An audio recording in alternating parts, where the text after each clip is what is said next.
Today, we've got the Nintendo Switch as well as the new Nintendo Switch 2. I'm going to break down some of the key differences and let you know, is it worth upgrading to the Nintendo Switch 2? I've had this device for a few months. I initially bought it as a present for the kids, and I'm going to give you my thoughts on it. Starting with the unboxing experience. In the box, you're given everything you need to get started. The device, controllers, power cables, HDMI, everything. And it comes with a dock and HDMI cable required to connect to your TV. Setup was incredibly easy. There are step-by-step instructions. You don't have to be technical at all to set this device up. The dock is a little bit larger, but still fits nicely next to our TV. If your TV is on, it will automatically switch to the correct source so that you can start gaming. And one thing that's quite nice with the docks is it will automatically charge the device for you.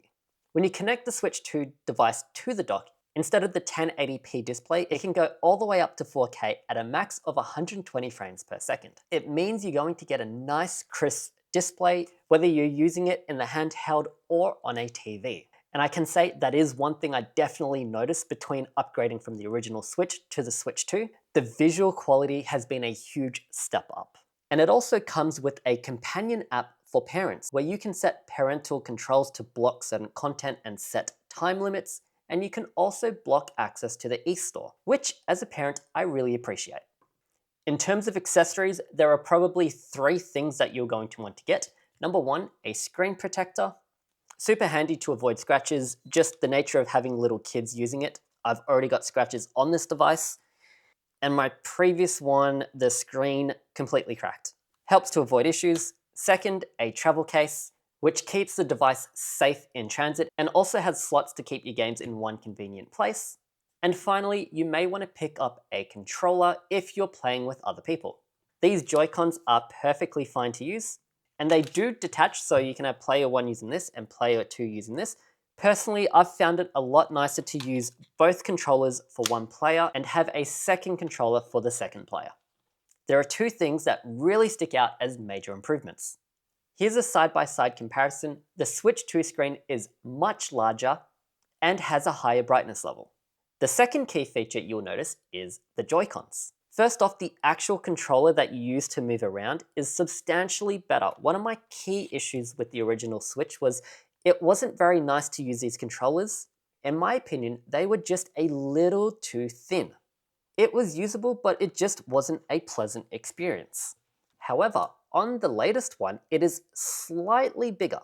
Not by much, but it feels a lot nicer to hold in your hand and actually game on.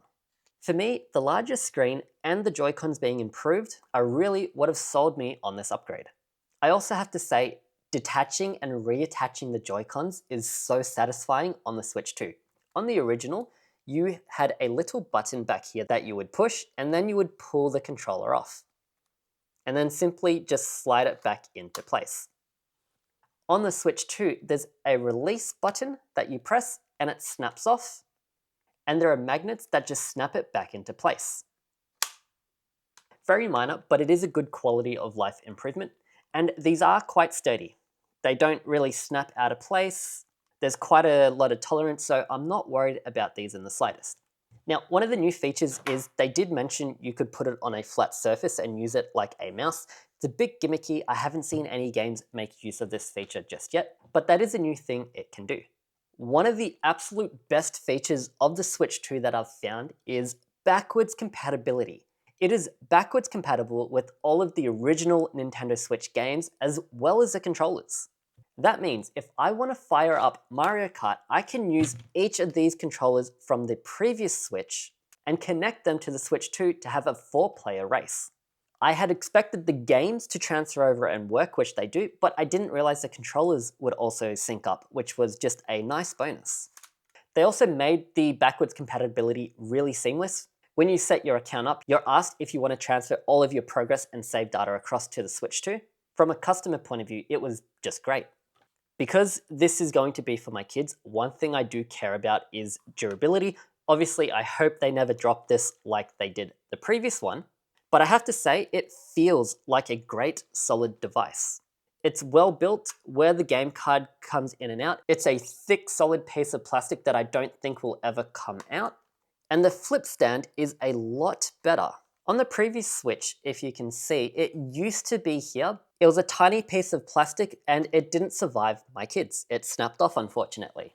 I don't think I'm going to have the same issue with this one, and it goes all the way back, so it won't ever really snap out of place. If you're considering buying the Switch 2, one thing you're going to want to do is to buy one of their bundles. At the moment, they have a bundle where you get the Switch 2 plus Mario Kart or the Switch 2 plus Pokemon. Individually, these are more expensive, so you're better off bundling with a game that you're going to buy anyway. I got the Mario Kart bundle, which was a lot of fun to play. If you want to snag that bundle up or any of the accessories that I talked about, I'll leave a link down below. It does help the channel out when you use those links, so thank you. Now, one of the drawbacks of the Switch 2 that I've noticed is games are considerably more expensive. Previously on the original Switch, games in the Australian market generally ranged from 40 to 80 Australian dollars. And what I'm noticing now is with the Switch 2 games, the prices have increased considerably. Now they range from $60 upwards to $120. That's a steep price increase, and while the games are really great and it's a good device, it is something to consider. For me personally, that does mean a lot of the purchases are going to be a lot more considered. If I'm spending $110, $120 on a game, I'm not going to impulse buy it, and I'm probably going to play quite a few less games as a result. I just wanted to highlight that in case price was a key consideration. Now, one thing you should do is keep an eye on the Nintendo eStore. Occasionally, they run a series of really great discounts where you can snag up amazing games at a great price. That's something I wasn't aware of, so make sure you do check that out. Now, when it comes to games on the Switch 2 ecosystem, there are 3 ways you can get the games. You can get physical media. This is where you go into the store and you physically get a copy of the game. The second is where you go into the store, you get the case, but there's no physical game in there, and instead you've got a unique download link.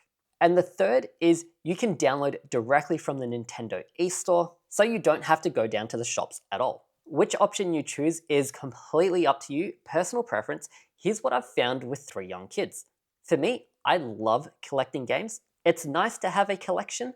However, with a baby, pulling out the games every time I put them away, it is a pain.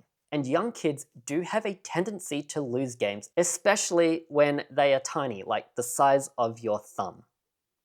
So if you're an adult that loves collecting games, obviously go the physical media. But if you are a parent with young kids, you might like to consider going the digital option so that you never lose a game or have to worry about your kids accidentally damaging it. So after upgrading from the original Switch to the Switch 2 and using it for a month, here are my final thoughts. I think it gives a considerably better gaming experience. The screen, display, and controllers just feel so much nicer to use and game on. It's a substantial increase in quality, but that does come with the increase in price. If you are very price sensitive, you can stick to the original Switch. As of recording, there aren't that many Switch 2 exclusive games, so with the older gaming console, you're not going to be locked out of most of the games that you can play. If the higher price point isn't a turnoff, then absolutely get the Switch 2. For me personally, I've enjoyed the upgrade. We've had lots of fun playing Mario and Donkey Kong, and I can't wait for more Switch 2 exclusive games to come out. If you're a parent looking for a gaming console for your kids, Switch is absolutely the way to go. Majority of the games are safe for kids. And one final closing thought before I forget, I did notice while using the Switch, the controllers did get a little warm, and when docked, I could hear the fans going. I haven't had any overheating issues at all. It was just kind of worth mentioning in case you're someone who naturally gets sweaty hands. You may notice that this device does get a little bit warmer, especially when you're doing it in handheld compared to the original. So that's all I had for you guys today. I hope you enjoyed this breakdown of the Switch versus the Switch 2. If you're looking to buy one, I'll leave links down below. As always, thank you so much for watching, and I'll catch you in the next one.